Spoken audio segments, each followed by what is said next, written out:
جانے مسائل تو علماء سے پوچھیں، یہ حکم مبین ہم کو رب سے ملا ہے۔ الحمدللہ رب العالمین والصلاة والسلام علی سید المرسلین، اما بعد فاعوذ باللہ من الشیطان الرجیم، بسم اللہ الرحمن الرحیم۔ الصلاة والسلام علیک یا رسول اللہ وعلی آلک واصحابک یا حبیب اللہ، الصلاة والسلام علیک یا نبی اللہ وعلی آلک واصحابک یا نور اللہ۔ مدنی چینل کے ناظرین، پروگرام دارالافتاء اہل سنت میں آپ کو خوش آمدید کہتے ہیں۔ اللہ رب العالمین ہم سب کو دین کے احکامات سیکھ کر سمجھ کر اور ان پر عمل کرنے کی توفیق عطا فرمائے، علم نافع کی دولت ہم سب کو عطا فرمائے، اور بالخصوص وہ علوم اور وہ معاملات جو ہمیں روزمرہ درپیش ہیں، جن کے مسائل سیکھنا، جن کے احکامات سیکھنا ہم پر ویسے ہی شرع کے اعتبار سے وہ ضروری ہیں، اللہ ہم سب کو ایسا علم حاصل کرنے کی توفیق عطا فرمائے۔ ابتداء درود پاک کی فضیلت ہمارے پیارے نبی صلی اللہ علیہ وآلہ وسلم کا فرمان معظم علی شان، زینوا مجالسکم بالصلاۃ علیہ فإن صلاتکم علیہ نور لکم یوم القیامہ۔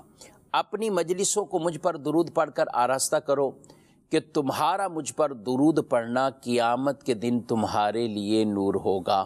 صلو علی الحبیب صلی اللہ تعالی علی محمد صلی اللہ علیہ وآلہ وسلم۔ صلاۃ و سلام علیک یا سیدی یا رسول اللہ وعلی آلک و اصحابک یا سیدی یا حبیب اللہ۔ آج کے ہمارے مہمان ہیں مفتی کفیل صاحب، حضرت آپ کو بھی خوش آمدید کہتے ہیں۔ جزاک اللہ خیر۔ کیسے ہیں مزاج گرامی آپ کے؟ الحمدللہ علی کل حال، آپ کیسے ہیں؟ الحمدللہ، اللہ کا شکر ہے، فضل و کرم احسان ہے۔ ایک سوال ہے میسیج کے ذریعے میں موصول ہوا ہے کہ نابالغ بچوں کے جو ملکیت میں زیورات ہوں اور والدین بعض اوقات ان کی ملکیت کر دیتے ہیں یا انہی کے لیے خریدتے ہیں، تو ایسی صورتحال میں زکوٰۃ موقوف ہو جائے گی یا کیا حکم ہوگا؟ بسم اللہ الرحمن الرحیم۔ نابالغ پر زکوٰۃ لازم نہیں، یہ ایک واضح سی بات ہے، اور نابالغ کی ملک میں جو بھی زیور ہے اس کے اوپر زکوٰۃ نہیں، چاہے نابالغ لڑکا ہو چاہے لڑکی ہو، چاہے وہ اس لڑکی اس زیور کو استعمال کر رہی ہو یا نہیں کر رہی ہو، دونوں ہی صورتوں کے اندر، وہ نصاب کی مقدار ہو یا نصاب سے زیادہ ہو یا کم ہو، کسی بھی صورت میں نابالغ پر زکوٰۃ لازم نہیں ہے۔ لیکن کون سی چیز نابالغ کی ملکیت میں ہے اور کون سی نہیں ہے، یہ طے کرنا پہلے ضروری ہے۔ جو زیور تو باپ نے نابالغ بچوں کے لیے خریدا ان کی نیت سے، تو خریدتے ہی وہ بچوں کی ملک ہو گیا کہ باپ کی طرف سے ہبہ کرنا پایا گیا، اور باپ ہی چونکہ ولی ہے تو اس کی جانب سے بطور ولی قبضہ کرنا بھی پایا گیا۔ لیکن اگر اس کے علاوہ کوئی اور صورت ہے، پہلے سے زیور جو ہے وہ ماں کی ملکیت میں تھا، اب ماں اپنے ذہن میں یہ سوچ لیتی ہے یا زبان سے بھی کہہ دیتی ہے کہ بھئی میں نے یہ زیور جو ہے وہ اپنی بچی کے لیے رکھا ہوا ہے۔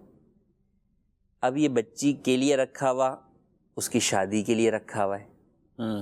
ایک یہ ہے کہ بچی کو دے دیا ہے، بچی کو مالک کر دیا ہے، تو شادی کے لیے رکھا ہوا ہے تو یہ ان فیوچر دینے کا ارادہ ہے، ابھی بہرحال وہ ماں کی ملکیت ہی ہے، تو اس کے اوپر زکوٰۃ لازم ہوگی۔ اور اگر بچی کی ملک کر دیا ہے ماں نے، تو بھی ضروری یہ ہے کہ قبضہ تام ہو جائے ہبہ کے لیے، گفٹ کے لیے، اور اس میں یہ ہوگا کہ جو بچی کا ولی ہے وہ اس پر قبضہ کر لے، وہ جدا بھی ہوگا۔ بسا اوقات جو ہے وہ ایک زیور جو ہے وہ ہوتا ہے، اس کے اندر ماں کا ہوتا ہے کہ بھئی مختلف زیورات ہیں، بھئی آدھا اس بیٹی کا ہے آدھا اس بیٹی کا، بھئی کون سا کس کا ہے، کون سی بالیاں کس کی ہیں، کون سی چوڑیاں کس کی ہیں، کون سا بریسلٹ کس کا ہے۔ تو یوں اس کو ایک تو جدا کر دے، اور پھر جو بچی کا باپ ہے وہ اس کے اوپر قبضہ کر لیں۔ اب جب باپ قبضہ کر لے گا تو چونکہ باپ ولی ہوتا ہے، تو ولی کے قبضے سے وہ چیزیں بچی کی ملکیت میں آ جائیں گی۔ اب جب تک بچی نابالغ ہے تو ان پر زکوٰۃ لازم نہیں ہوگی۔ لیکن اگر ایسا نہیں ہوا، فقط ماں نے نیت کی یا ماں نے زبان سے بولا اور باپ کی جانب سے قبضہ نہیں ہوا، قبضے سے مراد یہ نہیں ہے کہ وہ باپ اپنے قبضے میں ہی رکھے، ون ٹائم اس نے جو ہے وہ اس کے اوپر قبضہ کر لیا، قبضہ ہو جائے کم، اب اس کے بعد چاہے اس نے دوبارہ اپنی بیوی کے پاس ہی رکھوا دیا کہ بھائی ٹھیک ہے تم جو ہے وہ اسے جو ہے وہ رکھ لو، اور پھر جب بچیوں کی ملکیت ہو جائے گا تو اب والدہ محترمہ خود بھی استعمال نہیں کر سکیں گی اسے. صحیح، نابالغ بچوں کی ہاں ہے. عموماً یہ ہوتا ہے کہ بھئی نام تو کر دیا لیکن جو ہے وہ ماں جو ہے وہ اپنے شادی میں دیگر تقاریب میں انہیں استعمال بھی کر رہی ہوتی ہے، کیونکہ اسے بھی دکھ رہا ہوتا ہے کہ بھئی چوڑیاں ہیں بڑے سائز کی ہیں تو بچی نے تو ابھی پہننی نہیں ہے، تو چلے نیت یہی ہوتی ہے کہ شادی کے موقع پہ یا بڑے ہو کر جو ہے وہ اسے اس کے کام آئیں گی، تو اب وہ اسے استعمال کر رہی ہوتی ہیں. تو جو نابالغ بچے کا مال ہے تو اسے بلا ضرورت جو ہے وہ والدین استعمال نہیں کر سکتے. تو لہٰذا جب آپ اگر ملکیت کی طرف جائیں گے تو پھر ان تمام باتوں کا خیال بھی رکھنا ہوگا. اور پھر یہ نہیں کہ ضرورت ایسے نہیں ہے کہ اس کو بیچ کے مکان میں لگا دیں، مکان میں لگا دیا یا جناب شوہر کو کاروبار میں لاس ہو گیا تو اس میں دے دیا، تو پھر ان چیزوں کی بھی اجازت نہیں ہوگی. تو ایک یہ نہ ہو کہ زکوٰۃ سے بچنے کے لیے یہ معاملہ تو کیا اور بقیہ 10 چیزیں جو اس معاملے سے متعلقہ ہیں ان سب سے صرف نظر ہو رہا ہو، تو ایسا کرنا اور زکوٰۃ سے بچنے کے لیے کرنا ویسے بھی مناسب نہیں ہے. زکوٰۃ ایک اچھا عمل ہے اور اس سے مال میں برکت ہی ہوتی ہے اور یہ مال کو پاک کرنے والا ہی جو ہے وہ عمل ہے، تو لہٰذا یہ نیت نہ کی جائے. ہاں ویسے ہی بچوں کی ملک کرنا ہے تو ملکیت کے تقاضے پورے ہوں اور پھر اس کے بعد ملکیت کے جو احکام ہیں ان کے اوپر بھی جو ہے وہ عمل کیا جائے، تو یوں یہ پوری چیز جو ہے وہ پائی جائے گی. بہرحال جب بچیوں کی ملکیت اس طرح سے ہو کہ قبضہ بھی جو ہے وہ ہو جائے تو زکوٰۃ لازم نہیں ہوگی جب تک بچیاں نابالغ ہیں. جب بالغ ہوں گی تو بھی فوراً زکوٰۃ لازم نہیں ہوگی، بلکہ جب بالغ ہوں گی تو اس کے بعد سال گزرے گا، جب سال گزرے گا تو پھر جا کر ان کے اوپر زکوٰۃ لازم ہوگی، جبکہ زکوٰۃ کی دیگر شرائط پائی جائیں کہ نصاب کی مقدار میں ہو، مال نامی ہو وغیرہ وغیرہ. تو ان تمام باتوں کا خیال رکھنا ضروری ہوگا. ٹھیک ہے جی، بڑھتے ہیں ناظرین کی کالز کی طرف، دیکھتے ہیں کیا پوچھنا چاہتے ہیں. نجف عباس اتاری ملتان شریف سے. مفتی صاحب سے میرا سوال یہ ہے کہ نماز میں 4 رکعت فرض نماز میں دوسری 2 رکعتوں میں بنا اپنا سورت پڑھ لے کیا اس سے نماز ہو جائے گی؟ اور 3 رکعت وتر میں 3 رکعتیں پوری کر کے چوتھی کھڑی ہو گئی اور چوتھی پھر 5 رکعتیں پوری کر کے سلام پھیرا، کیا وتر ہو جائیں گے؟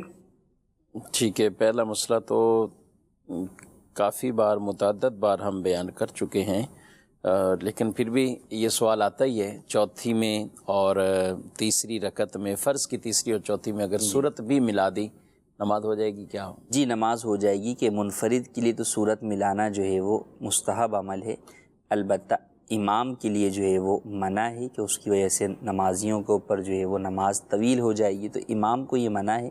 لیکن منفرد جو ہے وہ ملا سکتا ہے، بلکہ ملا لینی چاہیے جبکہ وقت مکروہ وغیرہ کا اندیشہ جو ہے وہ نہ ہو. پلس اس بات کا بھی خیال ہو کہ یہ ضروری نہیں کہ تیسری میں ملائی ہے یا تیسری میں نہیں ملائی تو چوتھی میں نہیں ملا سکتا، یا تیسری میں ملا لی تو اب چوتھی میں بھی ملانی ہوگی.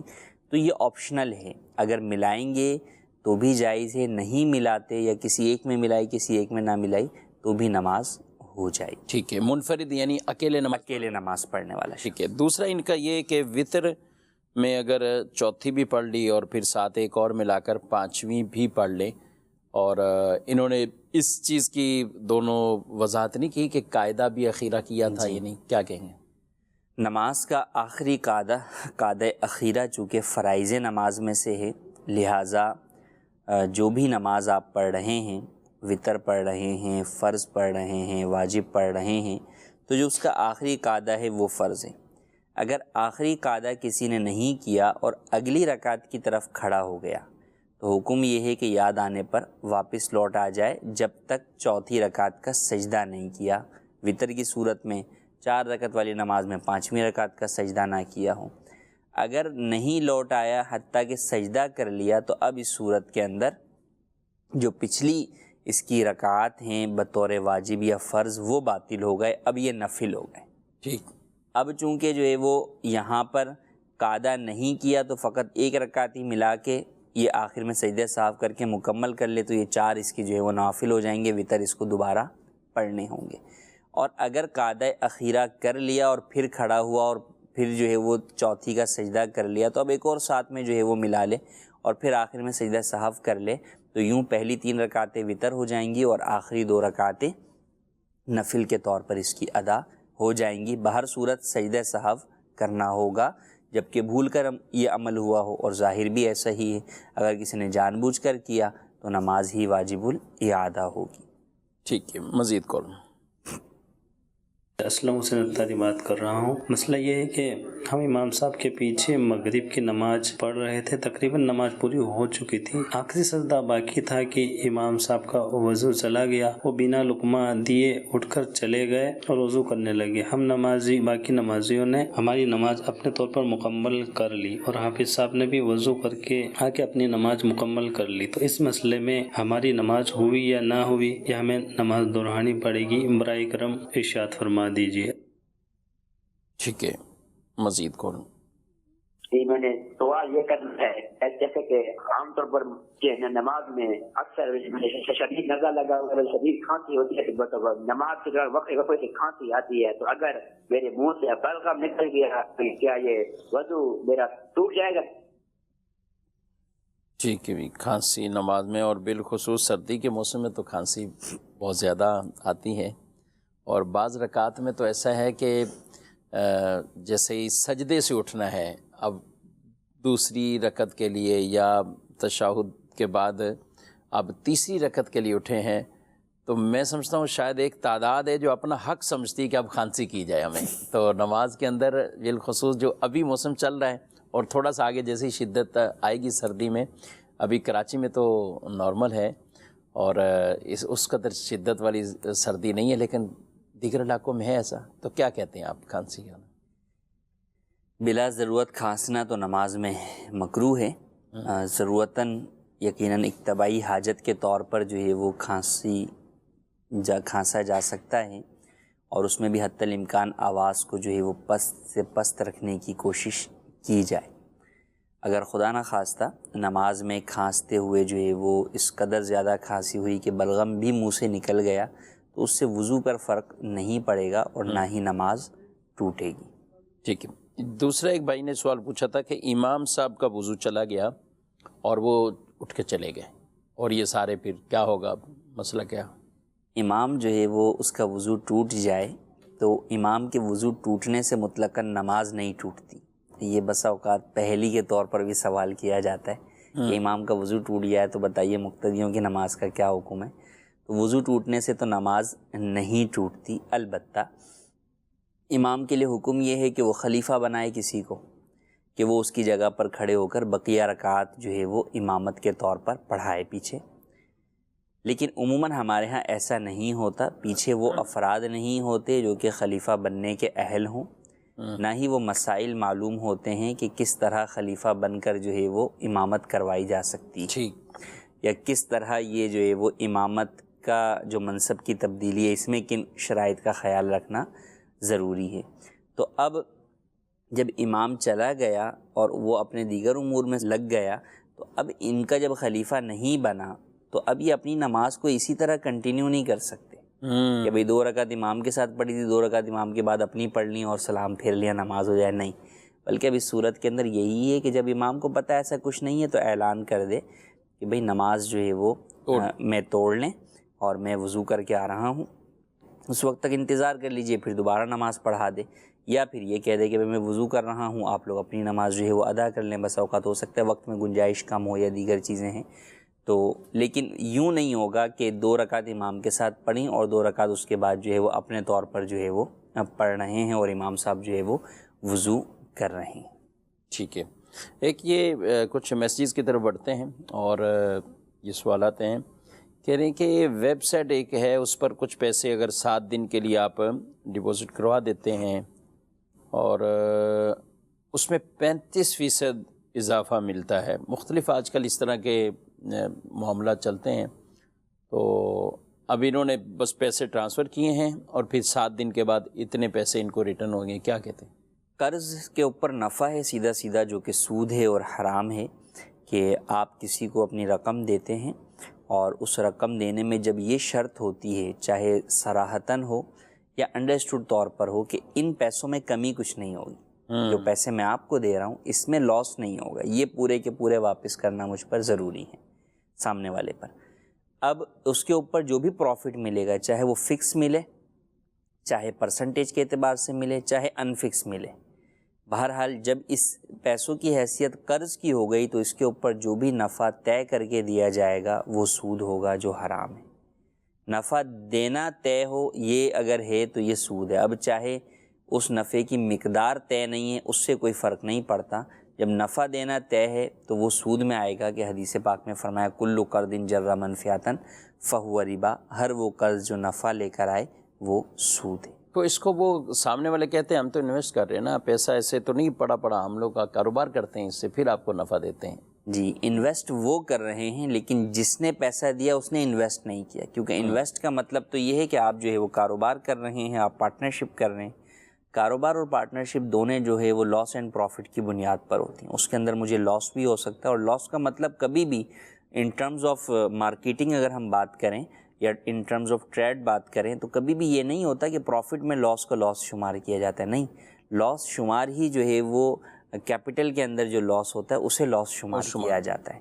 تو لہٰذا ہم یہ نہیں کہتے، نہ شریعت مطہرہ یہ کہتی ہے کہ آپ کے کاروبار میں نقصان ہو جبھی آپ کا کاروبار جائز ہوگا، نہیں، لیکن یہ پاسبلٹی کہ اگر نقصان ہوا تو اس کو میں برداشت کروں گا، اس کا رسپانسبل میں ہوں اپنے کیپٹل کی پرسنٹیج کے اعتبار سے، اپنے کیپٹل کی جو ہے وہ سرمائے کی پرسنٹیج کے اعتبار سے. تو یہ شرط ہونا، یہ طے ہونا یہ ضروری ہے. جب آپ انویسٹ اس بنیاد پر کرتے ہیں کہ میں نقصان کا ذمہ دار ہوں، اس کا مطلب وہ انویسٹ ہے ہی نہیں. آپ بول رہے ہو اسے انویسٹ ہے لیکن در حقیقت تو وہ قرض ہے. جب قرض آپ دے رہے ہیں تو سامنے والا تو کہیں بھی استعمال کرے، وہ اس کا کام ہے، اس کا معاملہ ہے، لیکن میرا اور آپ کا جو آپس کا لین دین ہے وہ قرض پر مشتمل ہے، جس پر نفع یہ جس پر نفع طے ہو رہا ہے. تو وہ نفع بہرحال جو ہے وہ سود ہے کہ قرض کے اوپر دیا جا رہا. ٹھیک ہے. ایک میسیج ہے کہ اسلامی بہنوں کی طرف سے کہتے ہیں کہ ہم عورتوں میں ہمارے ہاں مشہور ہے کہ 7.5 تولے نہیں کرنا، 7 رکھو، 6.5 تولے زیور رکھو تاکہ زکوٰۃ سے آپ بچے رہو. کیا کہیں؟ زکوٰۃ سے بچنا ان معنوں میں اگر ہے کہ کسی کے پاس پتہ ہے کہ پیسے ہی جو ہے وہ نہیں ہیں کہ جن سے وہ زکوٰۃ جو ہے وہ ادا کر سکے، یا اس کے زیور ہی کسی اس طرح پھنسا ہوا ہے کہ وہ اس کی زکوٰۃ نہیں نکال سکتی، تو وہ ایک مختلف صورتیں ہوتی ہیں. لیکن بنیادی طور پر زکوٰۃ کوئی بھی ایسی چیزیں اختیار کرنا جس سے جو ہے وہ زکوٰۃ واجب نہ ہو پائے، یہ ذہن رکھنا کہ مجھے زکوٰۃ نہ دینی پڑے، یہ مناسب نہیں ہے. مسلمان کو تو زکوٰۃ کے علاوہ صدقہ و خیرات کرنے کا ذہن دیا گیا ہے، چاہے جائے کہ وہ زکوٰۃ کے اندر بھی جو ہے وہ ہیلے بہانے تلاش کریں. بہرحال شرعی مسئلے کے اعتبار سے یہ بات ذہن نشین رہے کہ فقط 7.5 تولہ سونے پر ہی زکوٰۃ نہیں ہوتی. جی ہاں، 7.5 تولہ پر بھی ہوتی ہے، وہ بھی ایک نصاب ہے. لیکن اگر کسی کے پاس سونے کے علاوہ کوئی اور مال نامی موجود ہوگا جو حاجت اصلیہ سے زائد ہوگا، جیسے پیسہ، مال تجارت یا چاندی، اگر ان میں سے کچھ بھی موجود ہے تو اب اگرچہ سونا آپ کا 7.5 تولہ سے کم ہے، اس صورت کے اندر وہ دوسرا مال اس کے ساتھ پلس کیا جائے گا. اور جب بھی سونے کے ساتھ کوئی دوسرا مال پلس ہوتا ہے اور سونا 7.5 تولہ سے کم ہوتا ہے تو اس صورت میں نصاب کیلکولیٹ کیا جاتا ہے چاندی کے اعتبار سے. صحیح. جب چاندی کے اعتبار سے کریں گے تو بدرجہ اولا جو ہے وہ زکوٰۃ لازم ہوگی. کہ اس وقت سونا 1 تولہ شاید 1 لاکھ سے بھی اوپر ہے ہمارے ہاں، لیکن چاندی 84,000 یا اس طرح کی جو ہے وہ پورا نصاب ہے. تو اب جس کے پاس 7.5 تولہ نہیں 7 تولہ سونا ہے تو سونے کے اعتبار سے تو شاید زکوٰۃ نہ ہو رہی ہو، لیکن ایسا کم ہی ہوگا کہ کسی شخص کی ملکیت میں حاجت اصلیہ سے زائد چند روپے بھی نہ ہوں، یا اس کے پاس جو ہے وہ چلے مردوں کے اعتبار سے ہم بات کریں تو ان کے پاس چاندی نہیں ہوگی، عورتوں کے پاس بھی ہو سکتا ہے آج کل کے دور میں چاندی نہ ہو، لیکن پیسے تو کچھ نہ کچھ ہوتے ہی ہیں عمومی طور پر. تو حاجت اصلیہ سے زائد جب جو ہے وہ پیسے ہوں گے تو وہ 7.5 تولہ سے کم سونے کے ساتھ جب پلس ہوں گے تو زکوٰۃ لازم ہوگی کہ 52.5 تولہ چاندی کا نصاب پایا جا رہا ہے. ٹھیک ہے جی، مزید کال. جی سوال یہ ہے کہ آج کل کچھ ایسا چل رہا ہے کہ اپنا یہ آن لائن ہے کوئی سسٹم، اکاؤنٹ وغیرہ ہوتا ہے اس میں پیسے وغیرہ ڈالتے ہیں ڈالر کے حساب سے، تو اس کو پرافٹ بھی دے رہے ہیں ڈالر کے حساب سے نا، پر ڈے میں پرافٹ دے رہے ہیں، مختلف پرافٹ ہوتا ہے، 2,000 3,000 4,000 مطلب 50,000 یا لاکھ روپے آپ ان کے اکاؤنٹ میں ٹرانسفر کریں گے